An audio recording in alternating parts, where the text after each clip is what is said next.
Festival dello Iato, l'evento, oggi abbiamo firmato un patto tra i sindaci che hanno voluto lasciare un segno per dare un inizio a un percorso comune dove Io Compro Siciliano diventa il garante di questo territorio. Monreale, Altofonte, Santa Cristina, Piana degli Albanesi, San Cipirello, San Giuseppe Ato. Abbiamo un unico territorio che ci offre tanta ricchezza che il mondo credo che ci invidia.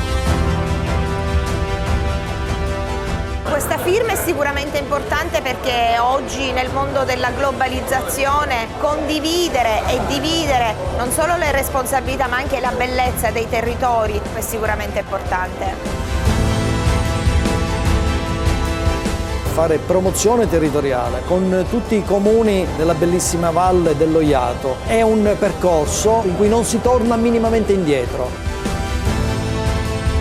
Questa rete è di fondamentale importanza perché si va avanti con un gioco di squadra e ognuno presenta le proprie peculiarità e verrà fuori un prodotto meraviglioso. Questa per noi è stata una giornata storica. Firmare un patto così importante, stiamo valorizzando i nostri prodotti a livello regionale e nazionale.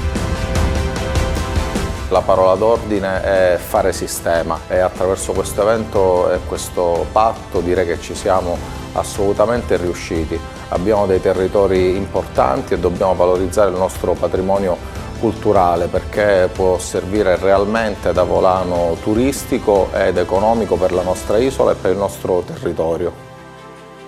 Oggi è una giornata storica, vedere 6 comuni che si mettono insieme per promuovere il territorio ci incoraggia e ci fa capire che stiamo andando nella giusta direzione. Bisogna fare sistema, bisogna fare rete, perché dobbiamo avere la forza di impattare sui mercati, di fare massa critica e non limitarci a restare un prodotto di nicchia, che sicuramente è importante, però dobbiamo crescere nei numeri.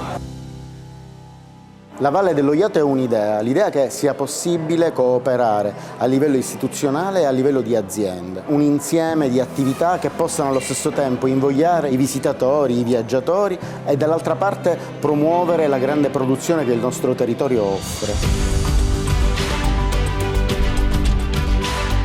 È proprio lo spirito voluto dalla comunità europea, quello di creare aggregazione, cooperazione, creare forza economica sempre nel rispetto della qualità e della sostenibilità. Prodotti di qualità, rilancio, incoming e promozione in ambienti internazionali.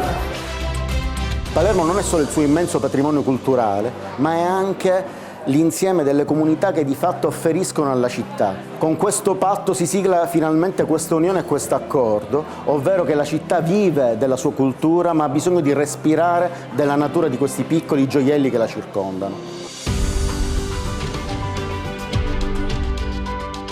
Questa operazione è replicabile. Più amministrazioni si stanno unendo nell'unico intento di valorizzare i loro territori, perché se vuoi promuovere un prodotto devi promuovere il territorio dove questo prodotto nasce, cresce e vive. Io Compro Siciliano ormai è diventata una realtà fondamentale, un punto di riferimento per il lavoro che fanno sia in Sicilia e sia fuori. Un ringraziamento particolare all'assessorato alle attività produttive che ha sostenuto questo progetto e che ha creduto ancora una volta in un percorso che noi stiamo portando avanti da oltre 3 anni per la valorizzazione e promozione del Made in Sicily.